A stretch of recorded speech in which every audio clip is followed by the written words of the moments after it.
Friends இவருக்கு அப்பா அம்மா யாரும் கிடையாது, கல்யாணம் ஆகலை. ஆனால் கல்யாணம் ஆயிடுச்சுன்னு சொல்லி ஒரு கம்பெனியில் ஜாயின் பண்ணிடுறாரு.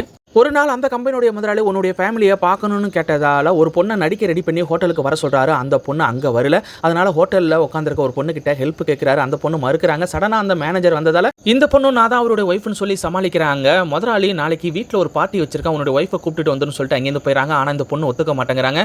இதுக்கப்புறம் நான் வேற ஒரு பொண்ணை கூப்பிட்டுக்கிட்டு போக முடியாது, தயவு செஞ்சு நாளைக்கு ஒரு நாள் மட்டும் வாங்கன்னு சொன்னதால அந்த பொண்ணு ஒத்துக்கிறாங்க. அடுத்த நாள் 2 பேரும் அவருடைய வீட்டுக்கு பார்ட்டிக்கு போறாங்க. அங்க இந்த பொண்ணை ஒருத்தர் பார்த்துட்டு நீ எப்படி இங்கன்னு கேட்கிறாரு. அப்ப முதலாளி இந்த பொண்ணை உனக்கு முன்னாடியே தெரியுமான்னு கேட்ட உடனே இவ என்னுடைய எக்ஸ் ஒய்ஃப்னு சொன்னோன்னு எல்லாருமே ஷாக் ஆயிடுறாங்க.